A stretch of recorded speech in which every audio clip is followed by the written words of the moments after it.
ত্রিপুরা প্রদেশ BJP সভাপতির নেতৃত্বে আগামী দিনে বিজেপি দল কোন দিশায় এগিয়ে যাবে তা প্রাক্তন বিজেপি সভাপতি রাজীব ভট্টাচার্যের বক্তব্য থেকেই অত্যন্ত স্পষ্ট হয়ে উঠেছে। মুখ্যমন্ত্রী ডক্টর মানিক সাহা ত্রিপুরা প্রদেশ বিজেপির নবনিযুক্ত সভাপতি অভিষেক দেব রায়কে এক আনন্দ ঘন অনুষ্ঠানের মধ্য দিয়ে সংবর্ধনা জানানো হল। শুক্রবার আগরতলা রবীন্দ্র শতবার্ষিকী ভবন হলে এই বিশেষ সংবর্ধনা সভার আয়োজন করা হয়। অনুষ্ঠানে প্রধান বক্তা হিসেবে উপস্থিত ছিলেন ত্রিপুরার মুখ্যমন্ত্রী ডক্টর মানিক সাহা। এছাড়াও মঞ্চ আলো করে উপস্থিত ছিলেন ত্রিপুরা বিজেপির কেন্দ্রীয় প্রভারী তথা শিলচরের বিধায়ক ডক্টর রাজদীপ রায়। এছাড়া মঞ্চ আলো করে উপস্থিত ছিলেন ত্রিপুরা বিজেপির কেন্দ্রীয় প্রভারী তথা শিলচরের বিধায়ক ডক্টর রাজদীপ রায় এবং ত্রিপুরা প্রদেশ বিজেপির প্রাক্তন সভাপতি তথা বর্তমান রাজ্যসভার সাংসদ রাজীব ভট্টাচার্য সহ ত্রিপুরা বিজেপি সরকারের মন্ত্রী বিধায়ক সহ একঝাঁক বিজেপি কার্যকর্তা। সংবর্ধনা সভায় বক্তব্য রাখতে গিয়ে মুখ্যমন্ত্রী ডক্টর মানিক সাহা নবনিযুক্ত বিজেপি সভাপতিকে শুভেচ্ছা জানান। তিনি বলেন, নতুন সভাপতি অভিষেক দেব রায়ের বলিষ্ঠ নেতৃত্বে আগামী দিনে ত্রিপুরা প্রদেশ বিজেপি কোন অভিমুখে এবং কোন দিশায় এগিয়ে যাবে তা প্রাক্তন সভাপতি রাজীব ভট্টাচার্যের বক্তব্য থেকেই অত্যন্ত স্পষ্ট হয়ে উঠেছে। মুখ্যমন্ত্রী আশা প্রকাশ করেন যে প্রাক্তন বিজেপি সভাপতির দেখানো পথ ধরে এবং নতুন শক্তির মেলবন্ধনে ত্রিপুরায় ভারতীয় জনতা পার্টির সাংগঠনিক ভিত্তি আরও মজবুত হবে। অনুষ্ঠানে উপস্থিত অন্যান্য নেতৃত্ব নতুন ত্রিপুরা প্রদেশ বিজেপি সভাপতি অভিষেক দেব রায়ের সাংগঠনিক দক্ষতার প্রশংসা করেন এবং আগামী দিনে ত্রিপুরার সমস্ত স্তরের বিজেপি কর্মীদের সাথে নিয়ে দলকে আরও শক্তিশালী করার আহ্বান জানান। ত্রিপুরা থেকে বিক্রম কর্মকারের report, crime press Bengal news.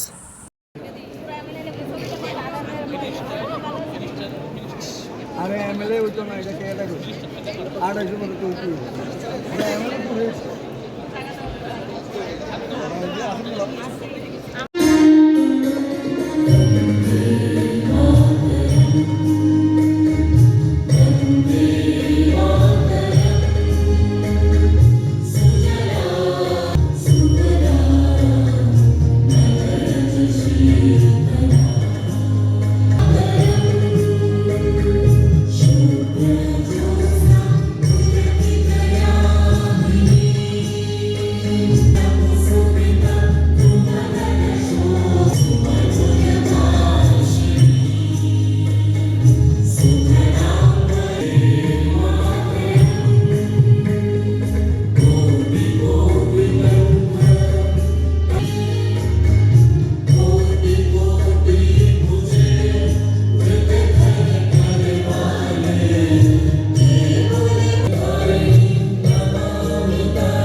হয়েছে আজকে আমাদের মাঝে উপস্থিত হয়েছেন ত্রিপুরা প্রদেশ বিজেপি নবনিযুক্ত সভাপতি তরুণ কর্মী নেতা অভিষেক দেব রায় মহোদয়।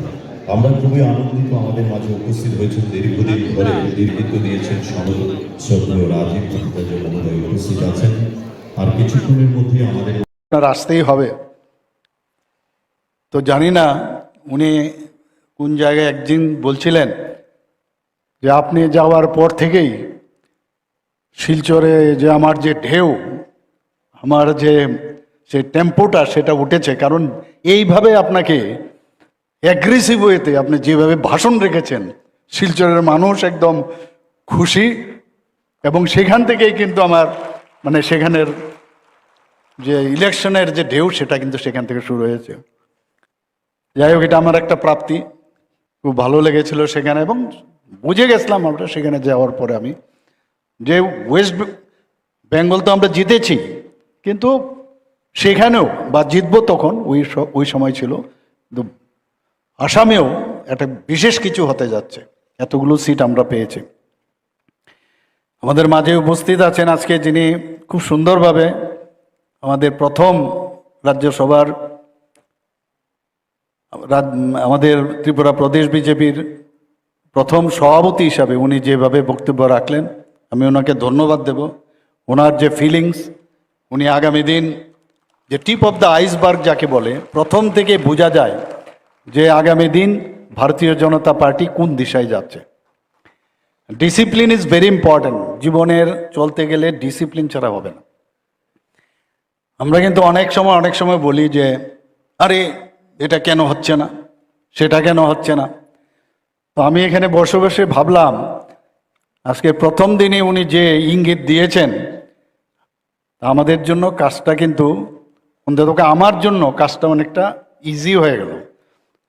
যে আগামী দিন কি হতে যাচ্ছে, একটা ডিসিপ্লিন পার্টি হতে গেলে যা যা দরকার সেটা হতে যাচ্ছে এবং হবে, এটা আমি নিশ্চিত ওনার নেতৃত্বে সেটা হবে।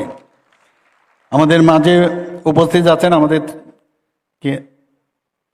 ক্যাবিনেট যারা মাননীয় সদস্যরা রয়েছেন, এবং এখানেও উপস্থিত আছেন অন্যান্য বিধায়ক বিধায়িকারা এবং অন্যান্য যারা জনপ্রতিনিধিগণ আছেন, দলের বিভিন্ন স্তরের যারা পদাধিকারীগণ আছেন, এবং বিশেষ করে যারা প্রিয় কার্যকর্তাগণ এবং আমার প্রিয় সাংবাদিক বন্ধুরা, সবাইকে আমি আন্তরিকভাবে আমি শুভেচ্ছা জানাচ্ছি, ধন্যবাদ জানাচ্ছি। আপনারা এখানে এসছেন সবাই, অতি অল্প সময়ের মধ্যে আপনারা খবর পেয়ে আপনারা কিন্তু এখানে এসছেন।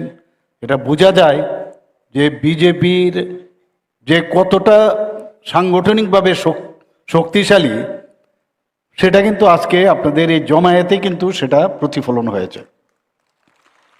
সত্যি কথা বলতে কি, আমি যেহেতু প্রফেশন এখন আমার রাজনীতি, সেই রাজনীতির যে প্রফেশন এসছে, যতক্ষণ ধরে প্রতিটি কার্যকর্তাকে আপনি if you do not love, if you do not respect, if you do not consider your party people, ততক্ষণ পর্যন্ত কিন্তু কানেক্ট কোনোদিন হয় না।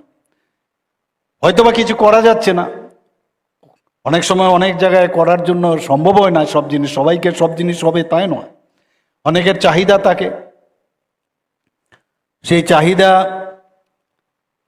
সেটাকে, যেটা পণ্ডিত দীনদয়ালজি, আমি সব জায়গায় আজকে একটু আগে আমার পূর্ববর্তী বক্তা আমাদের নবনিযুক্ত সভাপতি বলেছেন সে কথাটা, যে ডিজায়ার যদি থাকে আর গ্রিড যদি থাকে, এটা কিন্তু কনফ্লিক্ট সৃষ্টি করে, যেটা পণ্ডিত দীনদয়ালজি বলেছে।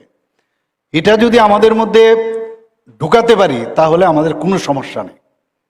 আমি এটাই বলবো, যারা কাজের মানুষ, ঠিকভাবে মানুষের কাছে যে আশা আকাঙ্ক্ষা, সেই আকাঙ্ক্ষা অনুযায়ী কার্যকর্তাদের যেরকম তাদের কাছে আশা করে মানুষ, তাদের যে আশা যদি পূরণ করতে পারে, সেসব কার্যকর্তাদের আমাদের চিহ্নিত করা প্রয়োজন।